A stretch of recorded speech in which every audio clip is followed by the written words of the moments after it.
Hello guys, welcome back to my channel. আবারও একটা নতুন রেসিপি নিয়ে চলে এসেছি। কচু বেগুন দিয়ে আলু দিয়ে একটা চচ্চড়ি তরকারি। দেখো আমার এখানে এগুলো বাছা হয়ে গেছে। আমি এগুলো কলতলায় নিয়ে চলে যাব। কলতলায় গিয়ে ভালো করে ধুয়ে নেবো। দেখো কলতলায় চলে এসেছি। তরকারিগুলো আমি ভালো করে ধুয়ে নিচ্ছি। ধুয়ে নিয়ে তারপর আমি রান্না করব। দেখো কড়াতে তেল দিয়ে দিয়েছি, তেল গরম হয়ে গেছে, রসুন কুচি দিয়ে দিয়েছি, কাঁচা লঙ্কার পেঁয়াজটাও আমি গরম তেলে দিয়ে দিচ্ছি, কচু আর আলুটাও আমি দিয়ে দিচ্ছি। এখন আমি নুনটা আগে দিয়ে দেবো, যাতে নুনটা দিয়ে ঢাকা দিয়ে দেবো। জলটা দেখো জলটা ছেড়ে দিয়েছে। এবার আমি একে একে মশলাগুলো দিয়ে দেবো। হলুদ গুঁড়ো, লঙ্কা গুঁড়ো আর ধনে গুঁড়ো আমি দিয়ে দিয়েছি।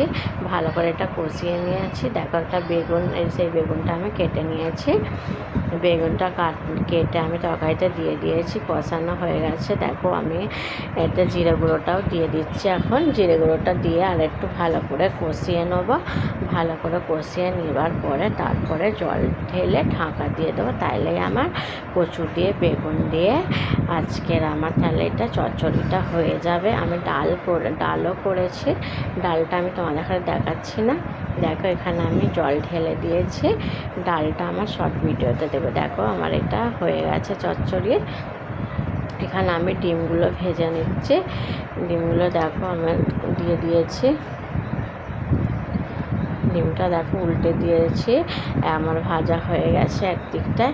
এবার আমি দেখো রেজওয়ানকে আমি চান করে দিচ্ছি। ওকে চান করিয়ে দিয়ে তারপরে এখানে ফারাদও চান করে নিচ্ছে। তারপর এবারে আমিও চান করে নেবো। তারপরে খাওয়া দাওয়া করে নেবো। Tata, bye bye. Please subscribe আর লাইক করে কমেন্ট করে